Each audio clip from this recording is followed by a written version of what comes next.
अभी तक हम लोगों ने मूल भौतिक राशियों में SI के 7 मात्रकों और जो व्युत्पन्न राशियां थी उनके मात्रकों के बारे में और पूरक राशियां हैं उनके मात्रकों के बारे में अध्ययन किया। मैंने बताया था जो SI के मात्रक हैं उनमें बीच बीच में संशोधन किया जाता है। तो SI के ही कुछ ऐसे ही 3 राशियां हैं जिनके पुराने नाम थे, उनके नाम अब बदले गए हैं। तो उन राशियों के बारे में जानते हैं, कौन कौन सी राशियां हैं जिनके नए नाम बदले गए हैं, क्या हैं और पुराने नाम क्या हैं। तो SI के कुछ पुराने मात्रक, SI के कुछ पुराने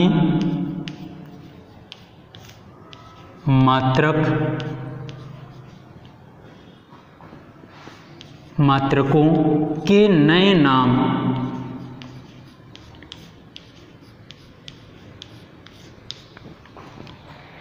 तो इनको हम सारणीबद्ध कर लेते हैं। तो सबसे पहले जो राशि है, राशि का नाम क्या है उसको एक कॉलम में रखते हैं। पुराना नाम क्या है उसको हम देखते हैं। साथ में ही इसी के प्रतीक चिन्ह के बारे में भी हम लोग देखेंगे। तो पुराना नाम और नया नाम।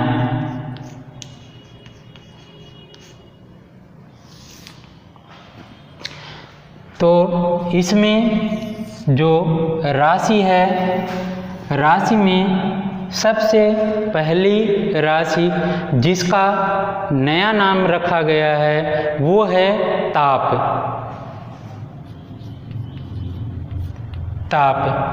ताप को हम जो मापने के लिए पुराना मात्रक यूज करते थे उसका नाम क्या है, डिग्री सेंटीग्रेड। डिग्री सेंटीग्रेड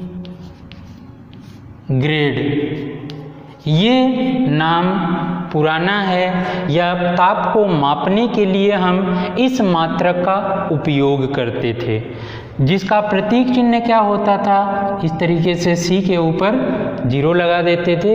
ये डिग्री सेंटीग्रेड का प्रतीक चिन्ह होता था। लेकिन अब इसका नाम बदल दिया गया है। नया नाम क्या रखा गया है, डिग्री सेल्सियस। Degree Celsius. और इसका प्रतीक चिन्ह वही वैसे ही है, इस तरीके से। फिर दूसरी जो राशि है वो है आवृत्ति।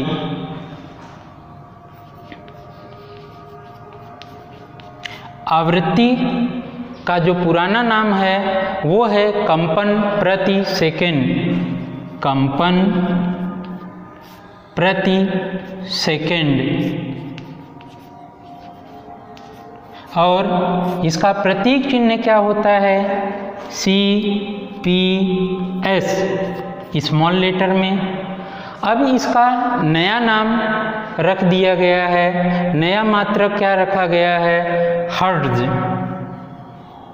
और इसका प्रतीक चिन्ह क्या होता है, HZ। और जो तीसरी राशि है, तीसरी राशि का नाम है ज्योति तीव्रता। ज्योति तीव्रता। ज्योति तीव्रता इसका जो पुराना नाम था वो क्या था, कैंडल शक्ति। कैंडल शक्ति। और इसका प्रतीक चिन्ह क्या होता था, ये होता था CP कैपिटल लेटर में। अब जो नया नाम रखा गया है वो है कैंडेला।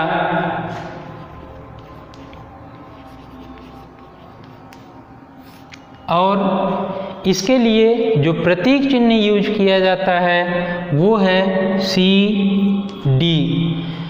तो हमको ये सारणी ध्यान रखना है। कई बार बोलचाल में ये नाम ले लेते हैं पुराने नाम, जो नहीं लेना चाहिए, बल्कि इनके नाम बदल दिए गए हैं। तो हमको इन्हीं नामों का या इन्हीं मात्रकों का यूज करना है। अब इसके आगे हम लोग देखते हैं जो मान आते हैं वो मान छोटे या बड़े हो सकते हैं। दशमलव के बाद कई जीरो हो सकते हैं, या दशमलव जो है संख्या बहुत बड़ी होती है, तब हम उसको किस रूप में, घात के रूप में लिखते हैं। तो घात में लिखने के लिए हम कुछ प्रतीक अक्षरों का उपयोग करते हैं। तो उसके बारे में देखते हैं 10 की कौन कौन सी घात है और उसके लिए हम पूर्व प्रत्यय क्या यूज करते हैं उसके बारे में हम लोग देखते हैं। तो यहाँ पर अपना जो अगला टॉपिक है वो है 10 की घात एवं पूर्व प्रत्यय। तो हेडिंग लगाते हैं 10 की घातों के पूर्व प्रत्यय। 10 की घातों के पूर्व प्रत्यय। तो जो सबसे अधिकतम माना गया है 10 की घात, वो है 10 की घात कितनी है, 18। इनको हम सारणीबद्ध इसको भी करते हैं। तो इसमें हम सबसे पहले तो करते हैं 10 की घात, इधर रख लेते हैं क्रम संख्या, फिर उसके बाद 10 की घात के बाद हम यूज करते हैं पूर्व प्रत्यय।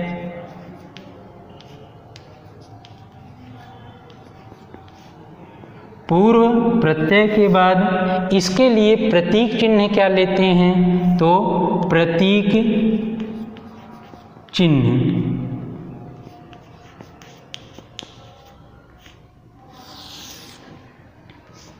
इसमें देखते हैं सबसे बड़ी घात मैंने बताया 10 की घात 18।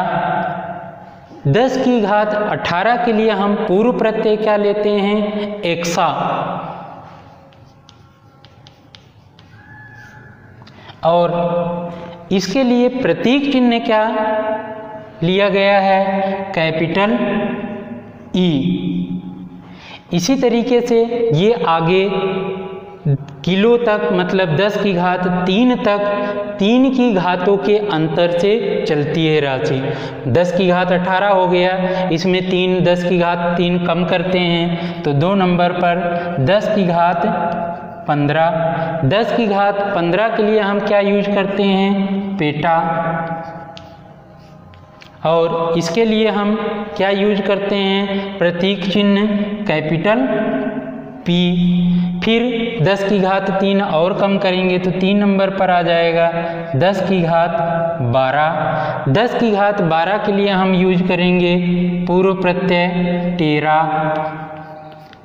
टेरा के लिए प्रतीक चिन्ह कैपिटल टी।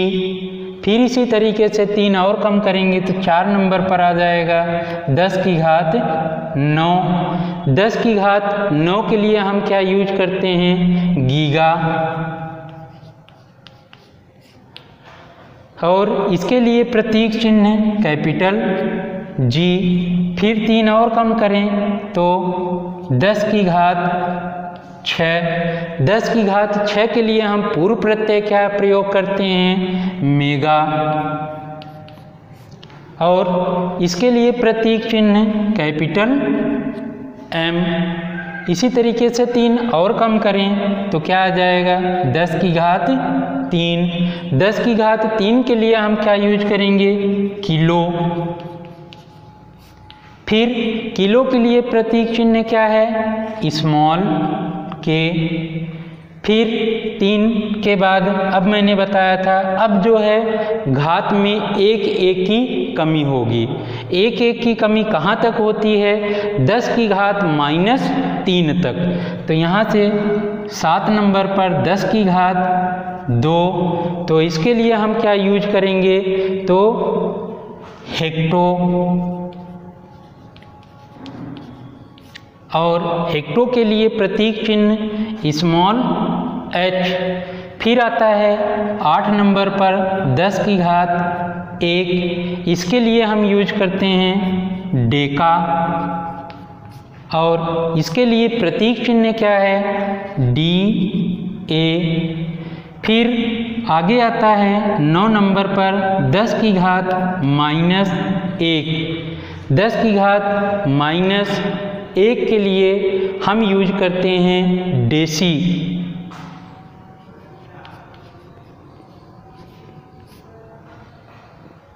डेसी के लिए स्मॉल d। फिर 10 नंबर पर 10 की घात -2, इसके लिए हम यूज करते हैं सेंटी। सेंटी के लिए प्रतीक चिन्ह क्या लेते हैं? Small c। फिर 10 की घात -3, यहाँ पर हम यूज करते हैं मिली। पूर्व प्रत्यय मिली। मिली के लिए प्रतीक चिन्ह क्या है? Small m।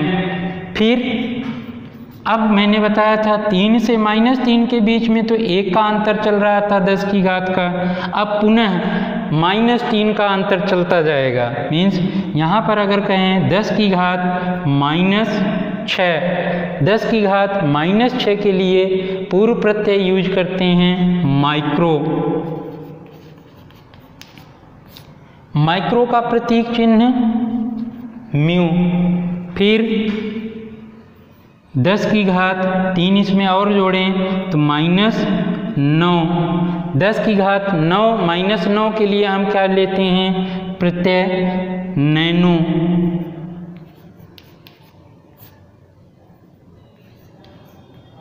और इसका प्रतीक चिन्ह क्या है? Small n।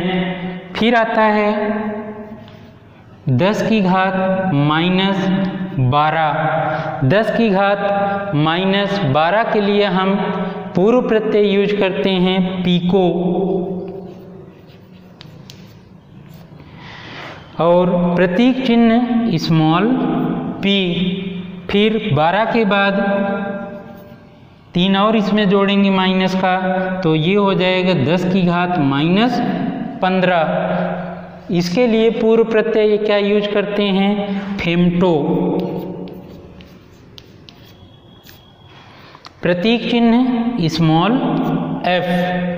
फिर लास्ट आता है 10 की घात -18, इसके लिए हम यूज करते हैं एटो। प्रतीक चिन्ह स्मॉल a। तो आप इस सारणी को जब देखेंगे तो इसमें आप ये देख रहे हैं कि किलो के या मेगा के बाद कह लें सभी जो प्रतीक अक्षर हैं वो सभी स्मॉल में हैं, उसके ऊपर सभी कैपिटल में हैं। और घातों में परिवर्तन 10 की घात 3 किलो से 3 का अंतर चलता है, और इधर मिली से -3 का अंतर चल रहा है। तो ये तो सारणी आपको ध्यान रखना है। अब हम बात करते हैं इस सारणी का उपयोग कैसे करते हैं।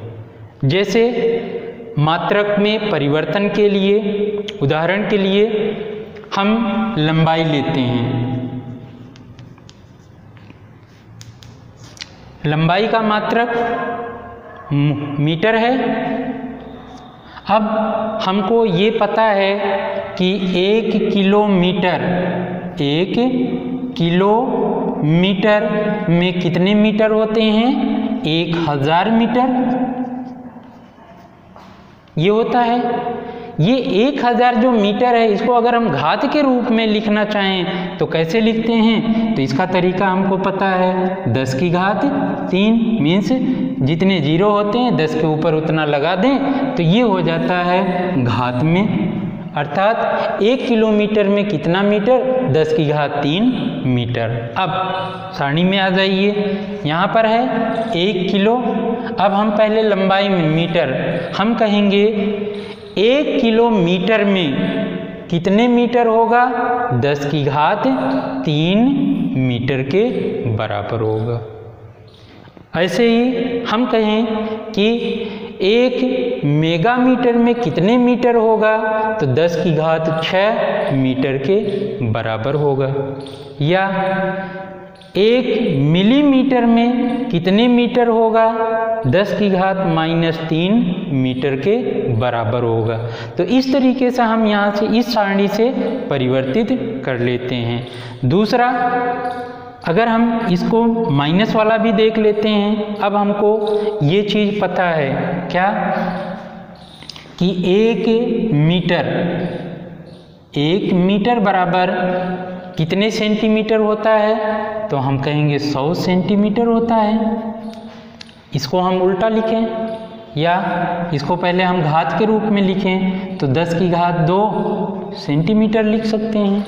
अब इसी को हम ऐसे भी तो लिख सकते हैं, 10 की घात 2 सेंटीमीटर बराबर 1 मीटर, बिल्कुल हाँ लिख सकते हैं।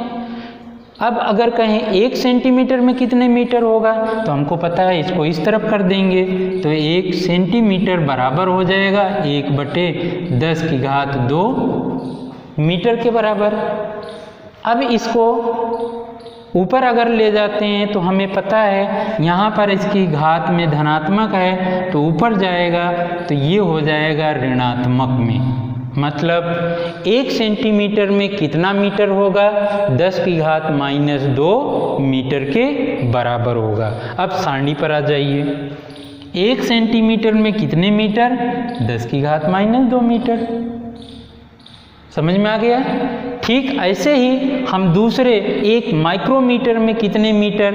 10 की घात -6 मीटर के बराबर होगा। तो इस तरीके से हम एक मात्रक को दूसरे मात्रक में परिवर्तित कर लेते हैं। अब दूसरा, ये तो हम लोगों ने लंबाई के लिए देखा। अगर हम द्रव्यमान की बात करें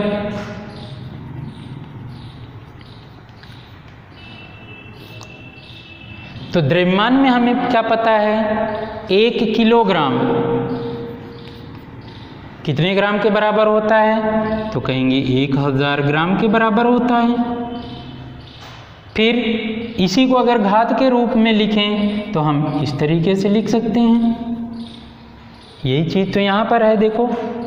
अब हम यहाँ पे लंबाई में न लेके कहेंगे 1 किलोग्राम में कितने ग्राम होगा? तो 10 की घात 3 ग्राम के बराबर होगा। या 1 हेक्टोग्राम में कितने ग्राम होगा? 10 की घात 2 ग्राम के बराबर होगा। या 1 डेकाग्राम में कितने ग्राम होगा? 10 ग्राम के बराबर होगा। 1 पेटाग्राम में कितने ग्राम होगा? 10 की घात 15 ग्राम होगा। तो इस तरीके से हम क्या करते हैं? इनको बदल लेते हैं। फिर ऐसे ही अगर हम लीटर में कहें तो 1 लीटर में कितने, 1 किलो लीटर में कितने लीटर होता है? तो हम इसी को कहेंगे 1 किलो लीटर बराबर 10 की घात 3 लीटर के बराबर होगा। 1 डेका लीटर में कितने लीटर होगा? तो हम कहेंगे 10 लीटर के बराबर होगा।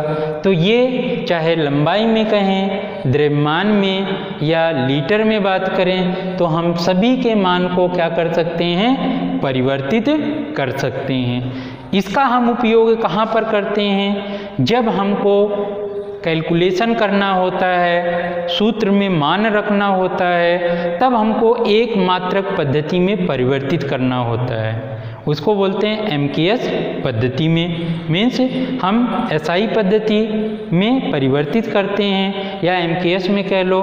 तो यहाँ पर अगर हम देखें, एक एग्जाम्पल देखते हैं। जैसे एग्जाम्पल लेते हैं, हम ये कहते हैं, एक मान लो पार्क है, पार्क की जो लंबाई है, लंबाई तो कितनी है, लंबाई कह दें 100 या 10 मीटर के बराबर है। लंबाई कितनी है 10 मीटर। चौड़ाई कितनी है, तो चौड़ाई यहाँ पर है मान लो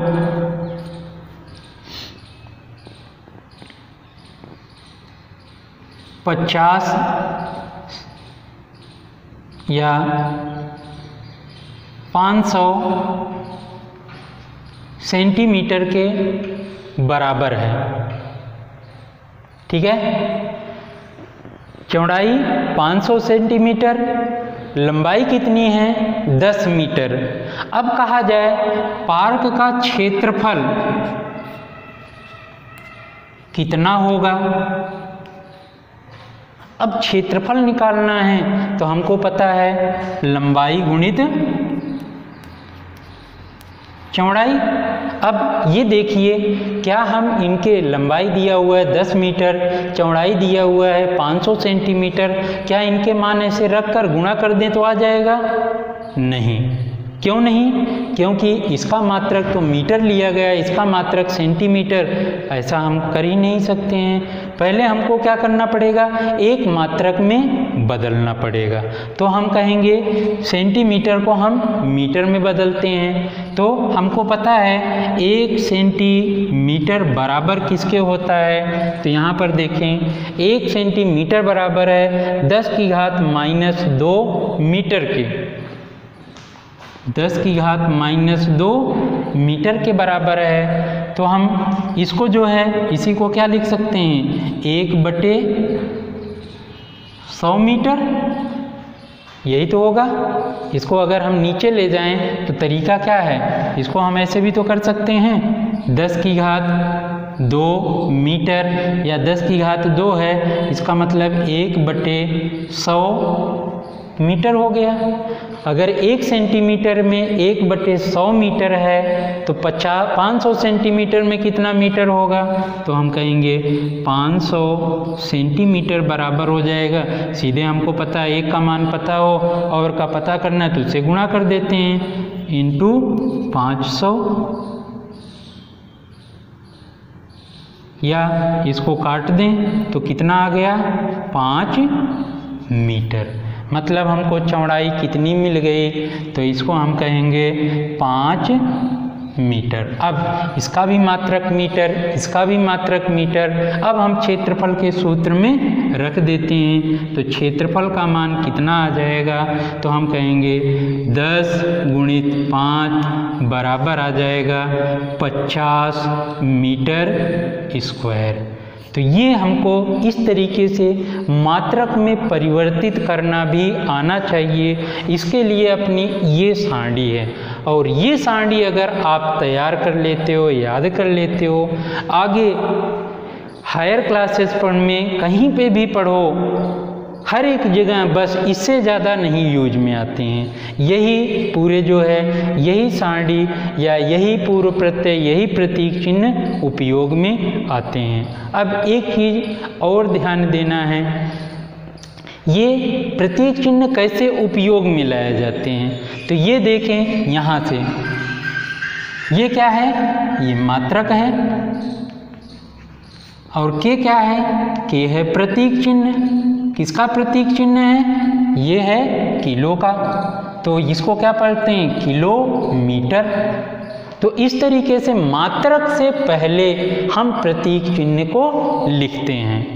और आपको ये भी ध्यान रखना है, कभी भी 2 प्रतीक चिन्ह एक साथ नहीं आते हैं। मीन्स किसी भी मात्रक के पहले केवल एक ही प्रतीक चिन्ह लिखा जाएगा।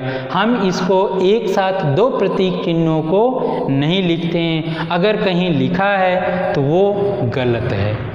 मीन्स हम एक मात्रक के साथ में जो पूर्व प्रत्यय है वो केवल और केवल एक ही लगाते हैं।